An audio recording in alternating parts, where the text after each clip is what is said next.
Sexyy Red bought a billboard in Toronto and put 6 words on it. Go gi my baby dadd, yale bum, WTF. No label paid for it. No publicist arranged it. She walked in front of that board, took the photo herself, posted it to X with lipstick, ice cube, and blood drop emojis, and the internet did the rest. The timing, May 15, 2026. The same night, Drake dropped 3 studio albums simultaneously. Iceman, Maid of Honor, and Habibti, 43 songs total, announced hours before midnight during a YouTube livestream.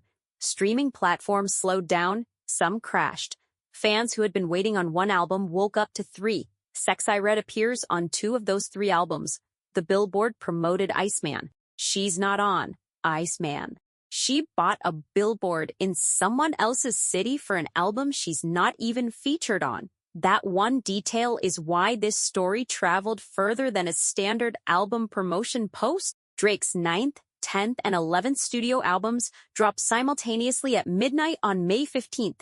His first solo releases since For All the Dogs in 2023, not counting the Party Next Door collaborative album, Some Sexy Songs for You, which topped the Billboard 200 in February 2025. Iceman carries 18 tracks. Features include 21 Savage, Future, and Molly Santana. Drake reunites with Future for the first time since their 2015 joint project, What a Time to Be Alive. On the album, Drake names Kendrick Lamar, JYZ, Pusha T, and LeBron James directly. Make Them Pay is being widely read as a Kendrick response. 2. Hard 4. The Radio contains a shot at DJ Mustard. The rollout involved 4 list stream episodes on YouTube instead of traditional press runs. Yeah, my first one like my last one. It's a classic. You don't have one. How did they say they got a format Drake told Complex he chose specifically because the game is extremely calm seas right now, and he wanted the perfect mix of risk and reward. In April 2026, Drake placed a 25-foot structure made entirely of ice in downtown Toronto, with the album's release date hidden inside it. The Toronto Fire Department dismantled it days later, citing it as a public hazard. The night before the albums dropped, he covered the CN Tower in an icy blue glow at 9:45 p.m. He reportedly spent $120,000 hiding a Michael Jackson Easter egg inside the project's packaging. Maid of Honor has 14 tracks. The cover uses a photo of Drake's mother. During the Iceman Episode 4 livestream, Drake confirmed his father, Dennis Graham, is currently battling cancer and dedicated music to him. Features include Central C, Sexyy Red, Cypher D, Popcaan, Stunna Sandy, and Iconic Sabi. Sexy's track, Cheetah Print, received Pitchfork's Best New Track designation within hours of the drop. Habibti carries 11 tracks with Sexyy Red, Party Next Door, and Low Shimmy. Sexyy appears on Her Nor Thur. He currently has 13 #1 albums on the Billboard 200. If any of the 3 new albums debut at #1, he reaches 14, extending his own record and moving further ahead of Jay-Z among rappers. The record being discussed right now is larger than that. If Iceman, Maid of Honor, and Habibti debut at numbers 1, 2, and 3 simultaneously on the Billboard 200, Drake becomes the first artist in the chart's modern history to sweep the entire top 3 with 3 new debut albums in a single week. Taylor Swift held numbers 1 and 3 at the same time. In December 2020, Evermore debuted at #1, while Folklore held at #3. Kendrick Lamar became the first rapper with 3 concurrent top 10 albums in 2025. After Michael Jackson's death in June 2009, his catalog held the top 3 positions on the Billboard Comprehensive Albums chart, but Billboard ruled those titles ineligible for the Billboard 200 under catalog rules, excluding albums that had reached catalog status. Billboard reveals chart positions on May 24th. Their first collaboration was Rich Baby Daddy off Drake's For All the Dogs in 2023, featuring S. alongside Sexyy Red. The song hit the top 15 on the Billboard Hot 100. The music video was filmed while Sexyy was pregnant with her second child. They played a suburban couple and included actual hospital footage from the day she gave birth. At the time, Sexyy Red had just dropped Pound Town in early 2023, her first ever Billboard Hot 100 entry. Months later, Sexyy became the first song to reach #1 on Billboard's newly launched TikTok Top 50 chart. She was breaking through fast, and Drake put her on a top 15 record. In the middle of that momentum, Drake was already making chart history before these 3 albums landed. Days before the drop, he became the first artist in history to have 3 separate albums, each spend a full decade on the Billboard 200. Take Care, 2011. Nothing Was the Same, 2013. And Views, 2016. All crossed the 10-year mark simultaneously. After that, the friendship built in public. Drake called her his muse on Instagram. She called him her baby daddy publicly and repeatedly. Throw it back now, y'all. One chick this. He kissed her on the cheek backstage at his Barclays Center show and posted the photo, captioning her his rightful wife. He gifted her 4 Chanel bags after a New Orleans show. Stop on his It's All a Blur tour. She posted the video from backstage saying, 4 Chanels. What a Northside bitch doing with 4 Chanels. He brought her on the tour as an opener. On her 26th birthday, he called her his GOAT. Smack that ass until it's cheetah print down. Smack that ass. He held her baby bump in a photograph. Their second collaboration came in 2024 on You My Everything, off Sexyy Red's mixtape In Sexyy We Trust, which reached #44 on the Billboard Hot 100. The track used Metro Boomin's BBL Drizzy instrumental, a beat that was originally produced specifically to mock Drake during the Kendrick Lamar beef. Drake appeared on it anyway. In July 2025, Drake headlined Wireless Festival in London across 3 separate nights, 3 different shows, 3 different crowd setups. All right, God.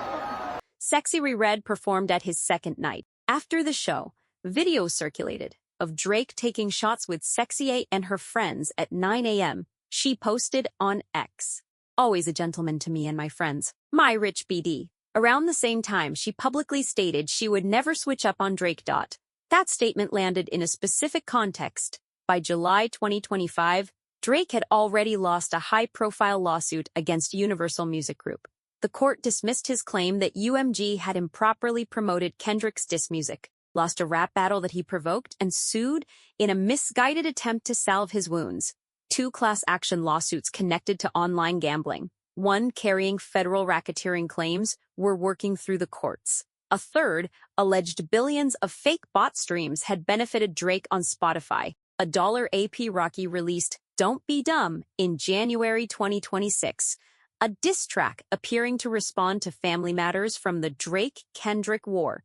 Sexyy Red made her loyalty statement in the middle of all of that. The Billboard came after Kendrick Lamar referenced the Drake-Sexyy Red friendship directly on Euphoria, one of his 2024 diss tracks. He rapped, "When I see you stand by Sexyy Red, I believe you see 2 bad beaches / I believe you don't like women. It's real competition. You might pop as with them." The line was designed to make the friendship look embarrassing. The implication was that Drake, associating with Sexyy Red, said something unflattering about him. Drake brought Sexyy Red to Wireless in London months later. He put her on 2 of his 3 comeback albums. She bought him a billboard. The Billboard is a Sexyy Red story as much as it is a Drake story. In January 2023, she had no Billboard Hot 100 entries. By the end of 2023, she had a top 15 hit, a feature alongside SZA and one of the most commercially dominant artists of the last 2 decades, and a fan base that had grown faster than the industry had time to document. By 2024, she was opening arenas and charting her second Hot 100 entry. By May 2026, she has 2 features on 3 of the most talked about albums of the year. Rich Baby Daddy was the feature that broke the ceiling open. She knows that. The Billboard is the clearest public acknowledgement she has made of it. Not in a speech, not in an interview, but in a piece of outdoor advertising in Toronto that cost her real money and said exactly what she meant. Drake has dropped 11 studio albums now. He knows how album rollouts work. He's done the traditional press runs, the magazine covers, the radio exclusives, the single-then album cycle that the industry has been running for 30 years. He did none of that for these 3. The Iceman rollout ran through 4 live stream episodes on YouTube. No album reviews went out early, No journalists got advance copies, no radio premiere, no single with a 3-week lead. The entire rollout was Drake, a camera, and an audience. And then at the end of episode 4, he announced he was dropping 3 albums at midnight. He told Complex in November 2025 why he made the decision. "What I hate is the redundancy of this formulaic approach that's ingrained in our brains from early label days. I express that I love the opportunity for a clean slate of thoughts and excitement and messaging when it comes to the music." He said the live stream rollout gave him the perfect mix of risk and reward. The risk was real. 3 albums dropped cold. No pre-release hype beyond the live stream. No streaming platform editorial support lined up in advance. No slow build. Just 43 songs landing at midnight. The reward was also real. Streaming platforms crashed. The internet could not talk about anything else for 24 hours. And Sexyy Red's Billboard was in circulation before most people had finished listening to the first album. Music journalist Mary Mansfield told the BBC that Drake dropping 3 albums without addressing Kendrick Lamar would have been a massive miss, and that Drake understood that. She called him a smart businessman as well as a great musician. The Kendrick references on Iceman were not accidental inclusions. They were the point. Drake has had a specific number hanging over him since 2023. Jay-Z has 14 #1 albums on the Billboard 200. Drake has 13.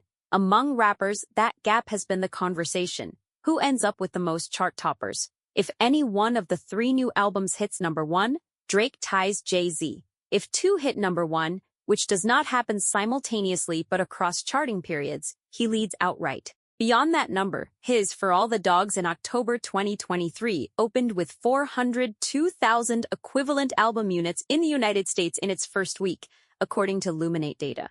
It was the highest-selling rap album of 2023. His collaborative album with Party Next Door in February 2025 debuted at #1 with 246,000 units. The scale of what 3 simultaneous albums could do to that number is something nobody has data for. There is no comparable release in chart history to model against. 3 new albums from the same artist in the same week have never been tracked before under modern Billboard methodology. Every projection being published right now is an estimate built on incomplete precedent. That uncertainty is exactly what Drake wanted. He said it himself. He wanted risk. He got it.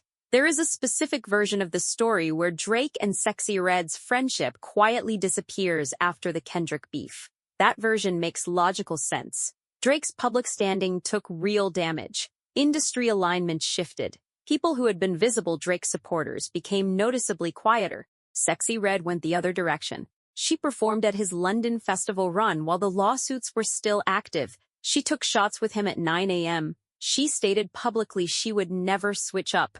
And when he dropped 3 albums in May 2026, she was standing in front of a Toronto billboard before the chart projections were even published. The friendship has cost her something too, not money, but attention of a specific kind. Kendrick's Euphoria line about her, and Drake circulated widely. Some portion of the rap internet used it to define what the friendship supposedly said about both of them. She did not step back from it. She did not distance herself from Drake publicly at any point during or after the beef. The result is that she is now featured on 2 of his 3 comeback albums, and she bought him a billboard to announce them. That is the complete arc of the story. A St. Louis rapper gets her ceiling-breaking feature from a Toronto rapper in 2023. His worst 2 public years follow. She stays put. He drops 3 albums in one night. Drake's 3 albums carry 43 combined tracks. Billboard chart positions land May 24th. If all 3 debut in the top 3 simultaneously, it becomes the first time any artist has swept the entire top 3 of the Billboard 200, with new debut albums in a single week under the chart's modern format. That record would place Drake's name next to Michael Jackson and Taylor Swift in Billboard's history books. Not for the sound of the music, not for a Grammy, but for sheer commercial scale at a moment when the industry had written a very specific narrative about where his career was heading. Sexyy Red's next move is her own. She has her own touring schedule, her own releases pending, and a fan base that has more than tripled in size since 2023. The Billboard was one moment inside a run that started when she had no Billboard Hot 100 entries and has not slowed down since. Whatever Drake's charts show on Sunday, her position in this story does not change. She was the one standing in front of that board. The numbers land May 24th. The rest is already on the record.